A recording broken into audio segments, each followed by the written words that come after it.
Yo, c'est Noémie, bienvenue dans une nouvelle vidéo. Aujourd'hui, c'est une vidéo un petit peu particulière. Le 8 mai dernier, le 8 ou le 7 ? Je crois que c'était le... Ah, peut-être le 7.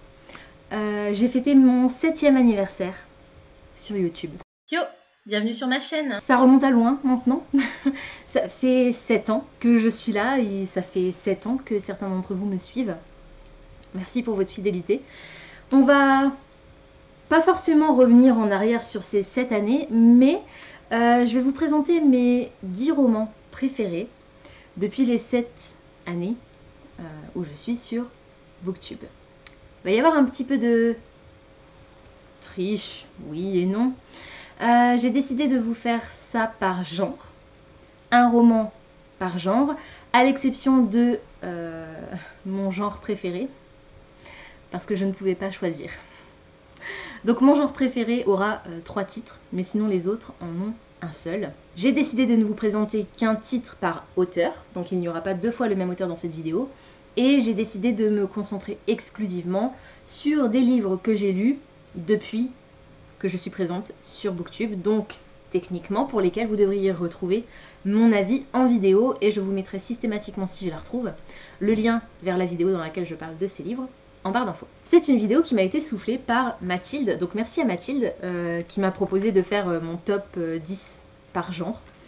Mathilde ne savait pas que c'était l'anniversaire de ma chaîne et moi-même je m'en étais pas rendu compte. Franchement, c'est pas quelque chose qui m'interpelle plus que ça, mais c'était l'occasion. Voilà, et j'avais un trou dans mon planning à ce moment-là, donc ça tombe bien.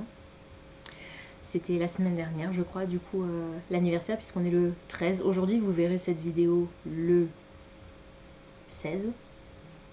Ouais, c'est à peu près ça. Donc, je vais vous parler de...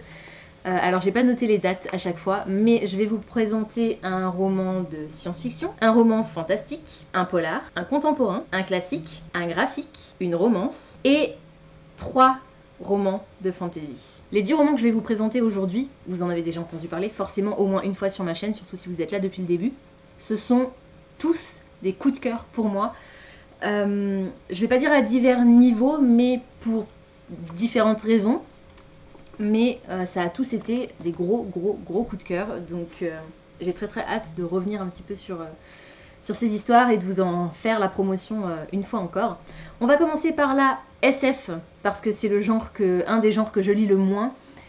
Et voilà, vous connaissez ma relation un peu conflictuelle avec la science-fiction. Depuis 2017, le roman de science-fiction qui a été un coup de cœur pour moi. Alors c'est un tome 3, mais je vais vous parler de la série dans son ensemble, parce que vraiment les 3 tomes ont été vraiment très chouettes. Peut-être que j'ai un peu moins aimé le tome 2, mais c'est vraiment de l'ordre du détail.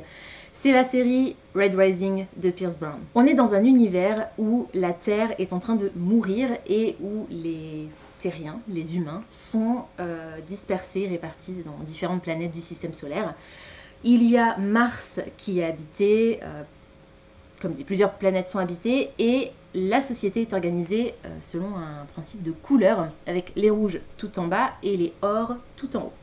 Darrow, c'est notre personnage principal, est un rouge qui vit sur Mars et il fore la Terre pour récolter l'hélium 3 qui est censé permettre de terraformer Mars afin que les humains puissent habiter la planète.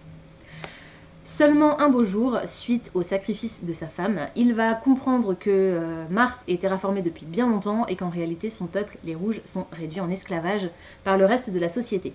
Il va décider de se rebeller et infiltrer la classe des Or pour tenter de les détruire de l'intérieur. On est sur une science-fiction avec une ambiance un peu de fantasy militaire, un mélange dans le tome 1 de Hunger Games et de Game of Thrones. J'ai adoré cette histoire. La première trilogie, j'ai pas l'intention de lire la suite, parce qu'il y a une nouvelle série qui a été écrite par l'auteur dans le même univers qui se passe 10 ans plus tard, je crois. La première trilogie me suffit à elle-même. Se suffit à elle-même selon moi plutôt. C'est une série incroyable. C'est hyper complexe, complet. C'est intéressant, c'est intriguant, politiquement parlant, c'est assez ouf. C'est très graphique en revanche, très gore, noir, sombre. Il y a du sang partout, il y a énormément de morts. Ne vous attachez à aucun personnage dans cette histoire. mais c'est une série que j'aime énormément et je sais que je prendrai beaucoup de plaisir à la relire d'ici peut-être quelques années, quand j'aurai complètement oublié qui trahit qui à quel moment. Je vais vous parler maintenant de mon classique préféré, et là j'ai un petit peu triché, parce que c'est un classique que j'ai lu depuis 2017, depuis que j'ai ma chaîne YouTube, mais c'était pas la première fois que je le lisais, c'est un roman que je lis presque tous les ans. C'est mon roman préféré de tous les temps, donc évidemment j'étais obligée de choisir celui-ci, et si vous me connaissez bien, vous savez déjà de quel roman je vais vous parler. Orgueil et préjugés de Jane Austen, évidemment. Donc on est sur un classique, on est en Angleterre, au début du fin 19e siècle, je dirais, dans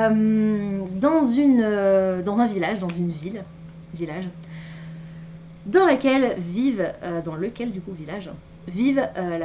la famille Bennet. Donc le père, la mère et les 5 filles.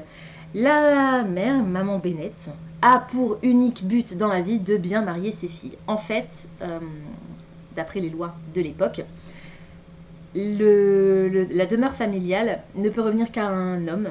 Et comme monsieur et madame Bennet n'ont pas eu de fils, la demeure et tous les biens du père seront transmis à un cousin au décès du père. Ce qui fait que le jour où monsieur Bennet décède, sa femme et ses filles peuvent, c'est au bon vouloir du cousin, mais pourraient tout à fait être expulsées de leur demeure et se retrouver dans la misère la plus totale. Donc madame Bennet souhaite à tout prix marier ses filles et les marier bien, de manière à qu'elles puissent subvenir à leurs propres besoins et éventuellement aux besoins de leurs sœurs, si jamais la situation l'exigeait. Monsieur Bingley, c'est un gentilhomme qui va venir habiter dans le château qui se situe dans ce village. C'est un gentleman qui a une bonne fortune, et madame Bennet ne va avoir de cesse que de tenter de marier sa fille aînée avec monsieur Bingley. Ça tombe plutôt bien parce qu'ils s'entendent bien. C'est très cool, sauf que monsieur Bennet ne vient pas seul, il vient avec ses 2 sœurs, dont l'une des 2 est mariée, et son meilleur ami, monsieur Darcy. Et entre monsieur Darcy et Elizabeth Bennet, la seconde des 5 sœurs, va y avoir un petit micmac de malentendus et un mélange entre orgueil et préjugés qui est tout à fait savoureux, et j'aime énormément cette histoire. C'est vraiment mon histoire préférée de tous les temps. Ouais, je pense que même La Belle et la Bête, ça vient après. J'adore cette histoire, c'est bourré d'humour. Je trouve que la tension entre les 2 personnages est absolument phénoménale, et j'adore. Et la bêtise de monsieur Collins, de madame Bennet, enfin c'est la façon dont l'autrice a réussi à retranscrire ça, c'est incroyable. Donc si vous ne connaissez pas encore Orgueil et préjugés, si vous ne connaissez pas Jane Austen, je vous invite vraiment à découvrir ce texte.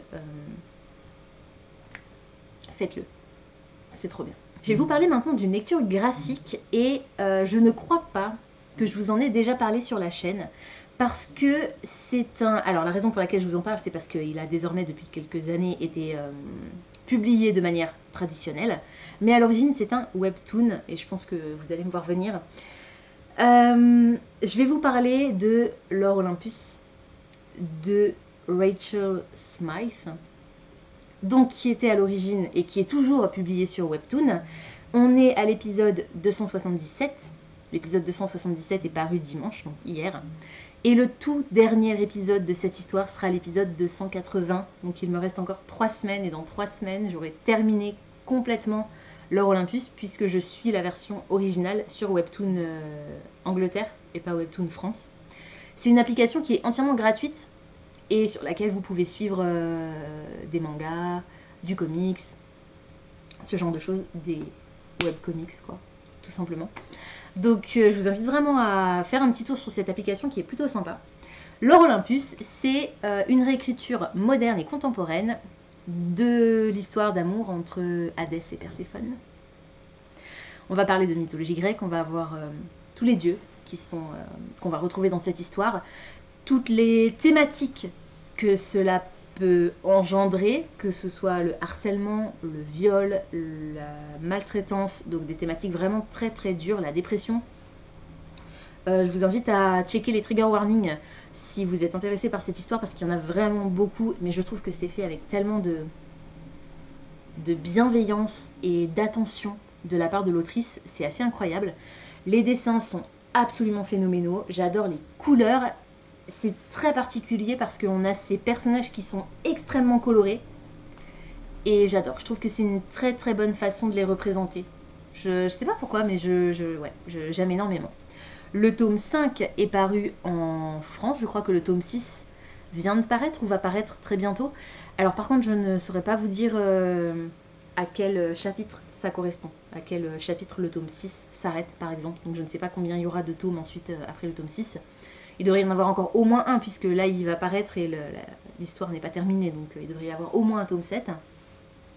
Mais je ne sais pas s'il y en aura plus.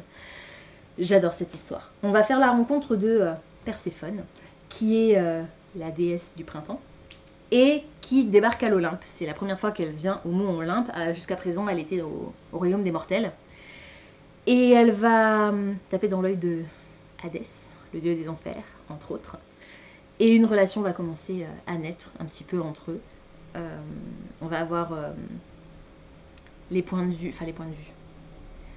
la désapprobation de Déméter, qui est la mère de Perséphone et qui refuse que sa fille ait un lien quelconque avec le dieu des enfers. Enfin voilà, il y a plein d'interactions. Artémis, qui est la meilleure amie de Perséphone. On va faire la rencontre d'Apollon, qui est le pire déchet que les dieux grecs aient pu engendrer. Bref, je vous laisse découvrir cette histoire. C'est une romance fantastique. Ouais, fantastique, on va dire. J'aime énormément. Et voilà, c'est mon choix pour la catégorie graphique de ce top 10. On va passer au contemporain, littérature contemporaine, parce que les dernières catégories ont plus ou moins tout un lien. Donc, on va finir par celle où j'étais sûre que c'était du contemporain. Contemporain, oui. Je crois que je suis même pas sûre qu'il y ait de la romance en plus dans celui-là, ou alors c'est très léger. Le roman que j'ai choisi de vous présenter en littérature contemporaine, c'est Tu comprendras quand tu seras plus grande de Virginie Grimaldi. C'est le premier roman de cette autrice que j'ai découvert. Et donc je l'ai découvert depuis ces 7 dernières années. Du coup, je me souviens plus en quelle année je l'ai lu, mais c'est le tout premier roman de Virginie Grimaldi que j'ai lu. Et j'ai pris une claque absolument phénoménale. On va suivre une jeune femme qui quitte sa situation actuelle pour aller travailler dans une maison de santé, un genre d'EHPAD. Alors je ne sais pas si c'est un EHPAD ou si c'est un établissement pour personnes âgées, mais sans être un EHPAD.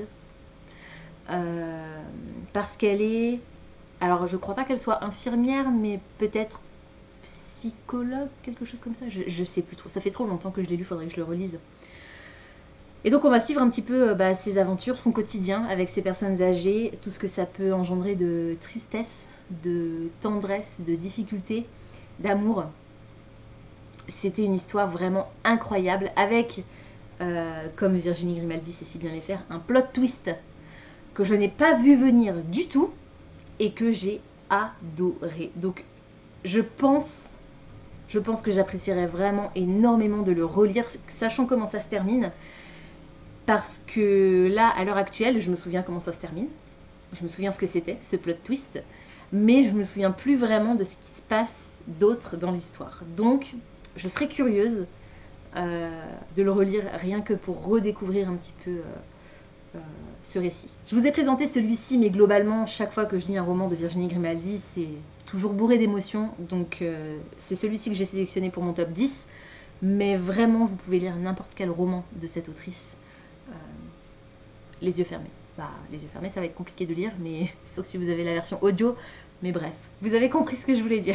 Ensuite, on va passer à la romance. Et la raison pour laquelle je vous en parle que maintenant de la romance, c'est parce que c'est une fantasy romance. Mais je l'ai mise dans la catégorie romance parce que c'est une lecture qui m'a vraiment marquée et je voulais vous en parler, mais je voulais pas la mettre en fantasy parce que même si ça a été un coup de cœur,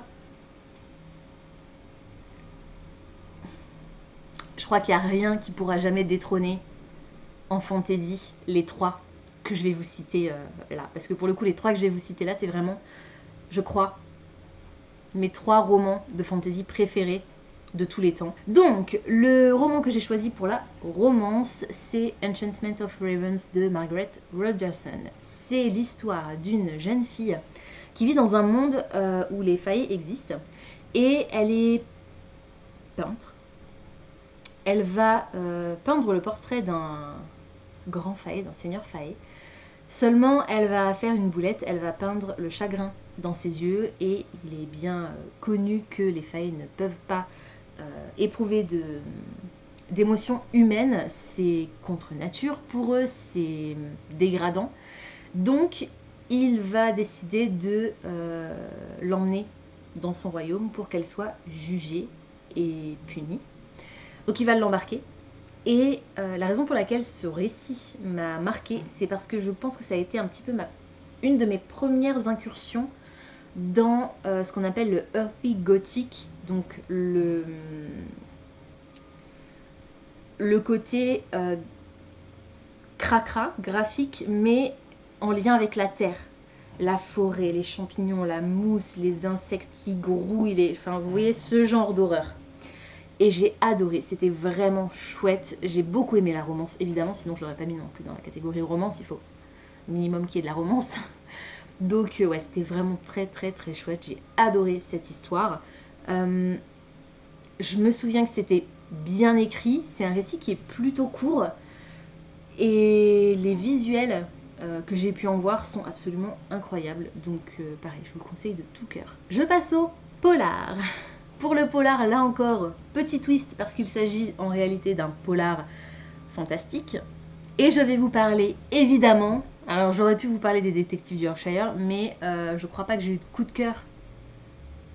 Si, j'en ai eu un, mais c'était 2024. Ah oui, je vous ai pas dit en début de vidéo, je n'ai pas intégré à ce top 10 les livres de 2024 parce que je n'ai pas envie de vous spoiler mes book awards de la fin de l'année et ou mon livre préféré de 2024. Donc j'ai préféré m'abstenir et ne pas ajouter à ce top les livres que j'ai lus depuis le 1er janvier 2024. D'où le fait qu'il n'y ait pas, que ce ne soit pas les détectives du Yorkshire que je vais vous présenter, mais vous pouvez quand même lire les détectives du Yorkshire. Je vais vous parler de Esther Parmentier, sorcière stagiaire de Maëlle Desarts, évidemment. Alors c'est le tome 3, je crois, qui fait partie de mes coups de cœur depuis 2017, mais vraiment la série dans son intégralité, c'est une pépite. On va faire la rencontre de, j'allais dire Maëlle, non pas Maëlle, Esther. Esther Parmentier qui vit à Strasbourg et qui, en sortant de son stage un beau jour, va, en arrivant près d'un centre commercial, se rendre compte qu'il y a un attroupement, la police est là et il y a des paillettes partout dans l'air. Apparemment, elle est la seule à voir ces paillettes. Il y a un des policiers qui est présent qui remarque qu'elle voit quelque chose et qui l'emmène sur les lieux du crime puisque un meurtre a été commis. Et Maëlle, non pas Maëlle, Esther, je vais y arriver. Esther va découvrir à ce moment-là qu'elle est en réalité une sorcière et qu'elle est capable de voir les traces de magie dans l'air. Donc c'est ça, les fameuses paillettes qu'elle voit. Seulement Esther est une des sorcières les moins puissantes qui existent et elle va intégrer la CDC, l'association de contrôle et de détection des créatures magiques, je crois, quelque chose comme ça, ou l'agence, pas l'association, l'agence. Et elle va avoir pour tuteur l'agent Lohan, qui est un vampire. Et c'est une série qui est bourrée d'humour, qui se déroule en Alsace avec un vampire, ça va se transformer en romance. Il y a des créatures fantastiques pour tous les goûts, on a des ghouls, on a des fantômes, on a des banshees, vampires, loups-garous, un peu tout ce que vous pouvez imaginer, ça se retrouve dans cet univers d'Esther Parmentier. Et c'était trop bien, j'ai adoré. Et c'est une lecture que je conseille à partir de 12 ans, 13 ans peut-être, à cause parfois du langage qui est un peu châtié. Mais vraiment, c'est une super série qui se lit très très vite en plus. Et j'ai passé un super moment. Et bien entendu, au-delà de l'aspect comique et romantique, c'est une vraie enquête policière avec à chaque fois dans les 3 tomes une enquête menée par les personnages et principalement par l'héroïne Esther Parmentier. Donc vraiment foncez sur cette série, foncez sur tout ce qu'a écrit Maëlle Desarts. Et juste son dernier que j'ai pas encore lu, c'est Bretzel Break. Il vient de sortir donc forcément je l'ai pas encore lu. Et À un cheveu aussi qui parle d'alopécie que j'ai pas encore lu non plus mais je pense que j'aimerais bien le lire et j'ai lu là le tome 1 de l'école de minuit et je vais lire le tome 2 prochainement je pense. Donc ouais, foncez. Et Dents de soie aussi c'était très chouette. Donc allez-y, vous pouvez y aller sur cette autrice. Pour la catégorie fantastique, je vous ai sorti un roman qu'on classe souvent comme étant une cozy fantasy. Mais pour moi c'est du fantastique parce qu'on est plutôt dans un monde réel, dans notre monde, avec une partie magique cachée aux yeux du commun des mortels. Aux yeux du commun des mortels, oui c'était ça, ma phrase était juste. Donc je l'ai classé dans la catégorie fantastique et c'est La maison au milieu de la mer céruléenne de TJ Klune. Dans cette histoire, on va faire la rencontre d'un homme qui travaille pour une agence de protection de l'enfance, quelque chose comme ça, mais des enfants très particuliers. Notre personnage principal va être envoyé dans la maison au milieu de la mer céruléenne pour s'assurer que les enfants qui y sont hébergés et qui ont été recueillis là-bas sont bien traités, ne sont pas en danger et ne sont pas un danger pour eux-mêmes et pour les autres. Ce sont des enfants très très très spéciaux. Donc notre notre personnage principal va donc se rendre sur place, faire la rencontre de ses enfants, faire la rencontre de leur tuteur. C'est une histoire pleine de tendresse, d'humour, de beauté, de tristesse aussi un petit peu. J'ai adoré. C'est une histoire qui m'a vraiment énormément touchée. Et le tome 2 sort au mois de septembre, donc j'ai très hâte de lire cette suite avec de nouveaux personnages d'après ce que j'ai cru comprendre, donc ça va être très chouette. Et ouais, vraiment, lisez-le. Lisez aussi Sous la porte qui chuchote du même auteur. Et là je viens de commencer Dans la vie des pantins en version originale, donc je suis contente, c'est cool. Et pour finir, la catégorie fantasy, celle où je n'ai pas pu choisir. Donc il y a 3 livres dont je vais vous parler. 2 séries et un one-shot. Le premier, on va commencer par le one-shot. Du coup, c'est mon roman préféré de 2023, Babel de R.F. Kuang. Je vous en ai parlé juste avant. On est sur une ode aux mots, une ode au vocabulaire, une ode au livre, une ode à la traduction. Chaque acte de traduction est un acte de transgression parce que quand on traduit un mot, on ne traduit pas toujours toutes les significations de ce mot et on emploie tel mot pour vouloir dire tel mot, alors qu'en fait, tel mot veut dire ce mot-là aussi. C'est un peu alambiqué et tiré par les cheveux. Je l'ai lu en version originale, en anglais. C'était absolument incroyable. C'est un texte qui est poétique. Sous couvert de grammaire et étymologie, l'autrice aborde quand même un sujet très important, le sujet de la colonisation de l'Angleterre, notamment en Chine. Je crois que c'est ça. C'était incroyable. Je veux pas non plus trop vous en dire dans cette vidéo parce que je vais vous remettre le lien vers mes avis dans la barre d'infos. Donc j'aimerais vraiment que vous alliez voir les avis que j'ai pu vous donner au moment où je lisais ces bouquins, parce qu'il y en a certains, je les ai lus il y a longtemps, du coup, même si je sais que je les aime toujours autant, j'ai parfois un petit peu de mal à me souvenir de tout ce que j'en avais dit à l'époque et tout ce qui m'avait marqué. Là, pour le coup, Babel, c'est une lecture relativement récente et quand j'y pense, j'en suis encore retournée. J'ai pleuré comme un bébé sur les 50 dernières pages de ce texte. C'était absolument incroyable et il a été traduit. Donc si jamais vous voulez découvrir, vous pouvez le faire en français également. Alors les 3 titres que je vous donne pour la catégorie fantasy ne sont pas forcément dans un ordre particulier, hein. Ils ont tous les trois une place d'honneur dans mon cœur. Le deuxième, c'est L'Empire du Vampire de Jay Kristoff. Et je ne vous parle pas de l'Empire des damnés parce que je l'ai lu en 2024, mais clairement vous pouvez mettre l'Empire des damnés dans le même sac. Waouh! Dans cette histoire, on va faire la rencontre de Gabriel de Leon, qui est un saint d'argent, qui est le dernier saint d'argent, c'est-à-dire un chasseur de vampires. Il a été capturé par les vampires et les vampires lui demandent de raconter son histoire. Donc dans le tome 1, on va naviguer entre 3 époques différentes. Gabriel dans sa prison qui raconte sa vie. Le Gabriel enfant et adolescent et sa formation avec les Saints d'Argent. Et le Gabriel après sa formation et une fois qu'il a quitté les Saints d'Argent et sa quête du Graal. C'est une histoire qui est très sombre, très gore, très vulgaire, mais c'est une de mes histoires préférées. Je l'adore, j'aime énormément le style de l'auteur. C'est incroyable le nombre d'émotions qu'il peut faire passer, un peu comme...